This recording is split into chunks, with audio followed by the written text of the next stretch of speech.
If you are new to RVing and looking at adding a generator to your setup while you're out dry camping, then maybe some of these tips will help you out. Now, these are just 2 generators. I'm going to use an example. For the most part, everything is the same when it comes to setup. So hopefully when you are out boondocking, dry camping, or whatever it is you want to call it, hopefully the next time you're out using your generator, you'll have a better experience. Okay, now that you've found your generator of choice, one thing you really should do before you bring it out camping is obviously get familiar with it at home, fire it up a couple times, learn how to use it, then bring it out here. That way you're not struggling with all those details when you get out here. Now, second, before you go using it for several hours, make sure you check the oil just to make sure it is full. This is just a habit you should get into maybe the first time of the day if you've used your generator for several hours, because after a while they will burn a little bit of oil, so regular checking of these is always a good idea. And of course, now the next step would be just to find somewhere to put it. Now, a couple tips on this is, first, if you have a shady spot, definitely try to find somewhere to put your generator in there, because it'll help it performance wise. These do have a 104-degree temperature rating, so if it's in the sun, these are going to be limited, and this is across for all lines of generators. You will see 104 as the rated temperature for performance. They'll still run, but what's going to happen is that they will overload easier and they won't be able to get as close to loads that you're wanting to run, so just be aware of that. So if you can put it in the shade, great. Now, here is one other handy tip that a lot of people don't know, is that you see how the generator is sitting. It might be a little hard to see, but right now it's not level whatsoever. It's actually cockeyed, it's tilted and more. Now, why this is important to get it flat is because your oil is not going to be flat anymore. It's going to be tilted, right? These don't have an oil pump. It's literally a finger that's kind of on the crank, and as it goes down, it takes the oil and flicks it up.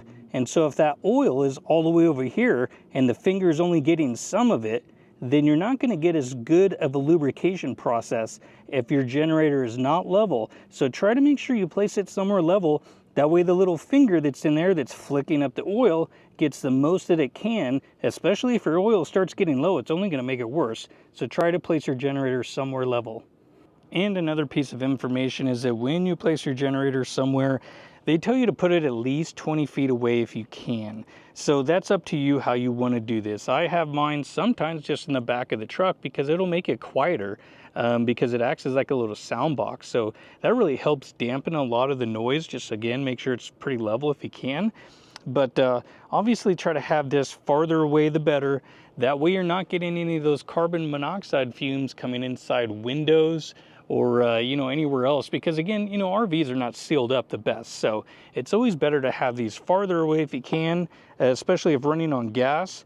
Now, propane is not nearly as dangerous as far as the carbon monoxide levels that come out. It's a lot less, just for a little piece of information there. Now, another tip when hooking up your generator to the umbilical cord are these things. These are basically surge protectors, emergency power cutoffs, and more. So this one here is just a surge protector. You don't need this. This one here is a surge protector, also a low voltage indicator. This one is emergency power shutoff. So if your voltage gets too low, it'll actually shut the power off to your trailer so you don't damage things like your air conditioning unit and also the refrigerator.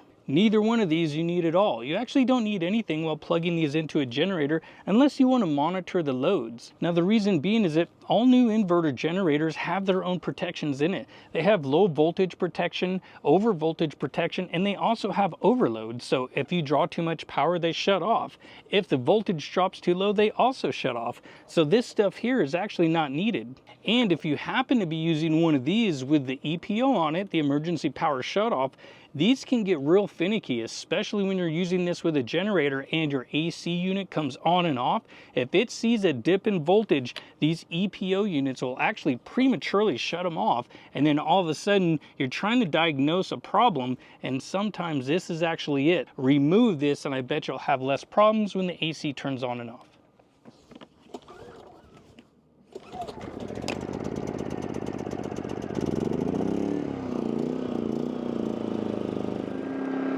Okay, now if you read your manuals, it'll actually say let it run for 5 minutes before you put a load on it. So that's up to you what you want to do, but I'm just letting you know what it says, because if you're going to let this warm up for a couple minutes, this is a great time to go inside and make sure nothing's on. Okay, so as you come inside your RV, when they mean nothing is on, they really do mean nothing. Even your converter technically should be off. Do you have to do this? No, but that's just what they say. Now your converter is what charges your batteries. You'll have to figure out which one it is on, because what it's doing is that the converter takes AC power, converts it to DC, and then charges your batteries. And if your batteries are really low, these can start up right about 600 to 800 watts depending on the type that you have. And even if it has a little turbo button, which is right inside here, you can press that and it'll kind of supercharge your batteries if you have that feature. Now another thing you also want off is your fridge. Mine is currently set to the gas feature, which is the propane, so it is not on AC at the moment. So now when we plug in our generator, there shouldn't be any load on it. Now for the purpose of this video, I am going to be using this Power Watchdog. This is so I can show you a little bit more about the loads and how they're affecting our generator, just to kind of give you an idea. And you'll see that pop up on the screen here in just a minute. Okay, some other information too is that if you use these, if this is something you just want to use anyway, or like the other one that I have on the ground that we're going to use to monitor, a lot of times these are going to need a bonding plug. This is going to actually bond the unit or that generator because it's neutral floating. All it's doing is taking the ground and the neutral wire and tying it together. That's all this is. These are about 12 bucks. Do you need these always? No, because I need it for this Power Watchdog is the only reason I need this. Now typically that generator doesn't need it at all for your RV unless you have a specific RV with a load shed system that happens to be like a power off system load shed device. These are popular in Momentums, some of the toy haulers, they have these. It's just basically a load shed. They will sometimes need a grounding plug on you know, the generators that you use that are external if you're not using maybe the onboard gen, but just a little info there.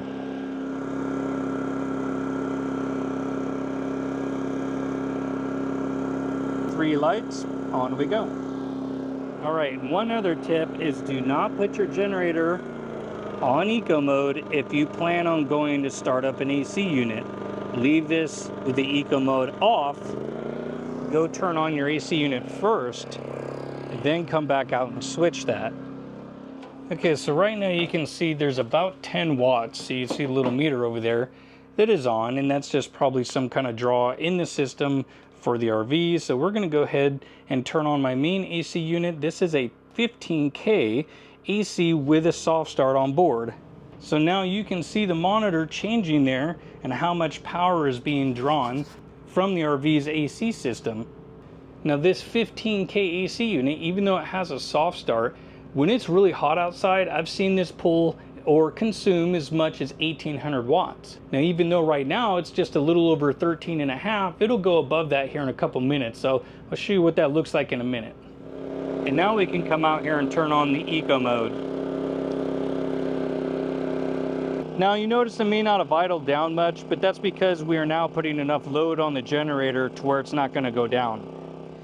Okay, so now that we have everything up and running, this is when it would be a good time to maybe turn on your refrigerator, or if you want to charge batteries, come over here, flick this on, and you'll probably see the meter kick up, and there it goes. So now our batteries are charging slowly, not very high, but if you press a little button in here, if you have it, this can kick it up quite a bit higher. So now you can see it's kind of turbocharging your battery, and this will just ramp down after it gets your battery to a certain voltage. But see how much power we're already drawing just from those two items right there, your AC unit and also your battery charger.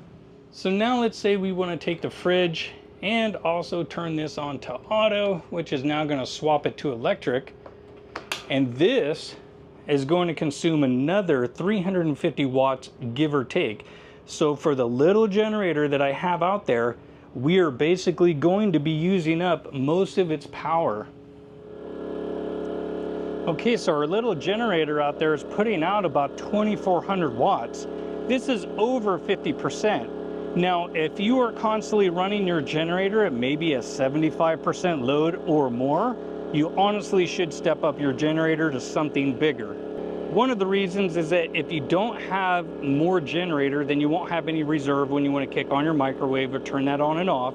And also, they're way less efficient when you start running them up around that 70 to 80% load. you start burning way more fuel because the RPM is much higher. So if you can keep your generator around that 50% load and down, that's where you're gonna at least get better and longer run times out of a tank of gas, or if you're running propane. Now here is my suggestion, is that your converter is charging the batteries. Turn this off, and now what you need to do is get a solar panel or two and then charge your batteries that way. That way you don't have to worry about this thing. I hardly ever use this anymore ever because I have solar charging my batteries. So there's no reason for it to consume extra power if I want to run a generator. Now I do have a pretty fancy solar setup up here, but this is kind of beside the point. This is more of just kind of giving you some basic information about how you can not use so much power from your generator, save a little bit of fuel. And when these are running on propane, they run so much better.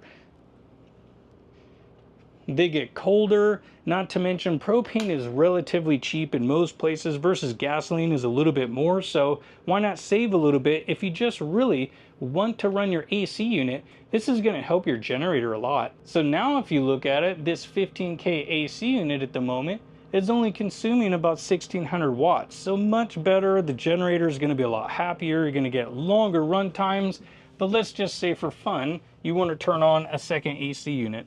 Now, being that the generator is already revved up, you don't have to go back out there and turn the eco off because it's already up at a higher level. Now, if you were going to try this without a soft start, it probably wouldn't work. So I'm going to turn it on low fan first, give it a second or two to kind of just initialize, balance out, and low cool. That'll take about 15 to 20 seconds and we'll see that thing kick up all the way. And that's gonna pretty much max out our little generator out there. It won't be happy in a minute. And the way it goes, you can see now we're at 2700 watts. And in a little bit, our little generator more than likely is going to say it doesn't like running here and it'll shut off.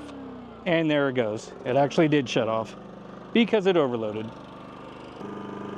And right there, the little light is on, flashing. Now, these are not replacements for the big generators like your Predator 3500 and more. But if you just want to run a small AC at 13.5K, a 15K AC unit, charge batteries and more, and a little Honda 2200 can't do it because that's what these are kind of a replacement for. I wish Honda would make something a little bigger than the EU 2200, that we could just carry one. The fuel injection model, I'm just sorry, I'm not sold on it. So I've kind of gone to using one of these guys, which I really love, but I want to give you a little bit more information on these two generators real quick when it comes to like if you're looking for a dual fuel. Now, one other thing you should do, according to what the manufacturers say, is that after you are done running all of your loads and you disconnect everything, let your generator run for about 1 minute, maybe 2 minutes, and then go ahead and shut it off. This is going to cool down the copper wire windings and also your inverter board, and that's all. How many people do that? I honestly don't think many do it at all, but that's just what they say. Okay, now being that these are both dual fuel generators, there is a little bit of a difference when it comes to these because one is really easy to hook up, one is not. Okay, when it comes to these two dual fuel generators, the way that they hook up is quite a bit different. Now this one here will come with the load regulator. That's what this guy is here. And then you have your regular regulator, which would be kind of like on a barbecue and more. These are both on the outside. It's not internal. Now this is a pretty popular setup. It's not one that I actually prefer. Now I do like this quick connect that when added on here, this is actually a pretty simple setup. It just clips on there and then you would go ahead and add this. Now one of the problems about this is modifying it is because this is a pot metal. They're taking a brass fitting, trying to put it in here. Well, the problem is that what you're trying to take off is this regulator here, so you can add a different hose here. If you want to run this on your RV, you don't want to double regulate it because then it's not going to run right with two regulators. So when it comes to taking this off, there is a little nut, and then sometimes this comes off easy, and other times it doesn't. I've had these stripped before to where the regulator will strip out and it'll also strip the pot metal that is on here. So this is really the only thing I don't like so far about this particular generator is that this load regulator is actually inside on the Pulsar. So if you notice, I can go straight in with this 3/8 fitting right here. So by having the load regulator inside, this means I can do a quick, simple 3/8 hookup. And then if you wanted to, you could actually run it off of one of your barbecue outlets, as long as there is not a restrictor or something that's reducing the flow when it gets down here to this end. Sometimes that can be a problem, so you may have to test it. Now for me, what I did is I have this line, it just basically comes right down here. And as you can see, it goes right up there to a on-off valve. And I have a little bit more of an extension. And so now this lets me run it right off of my onboard tanks.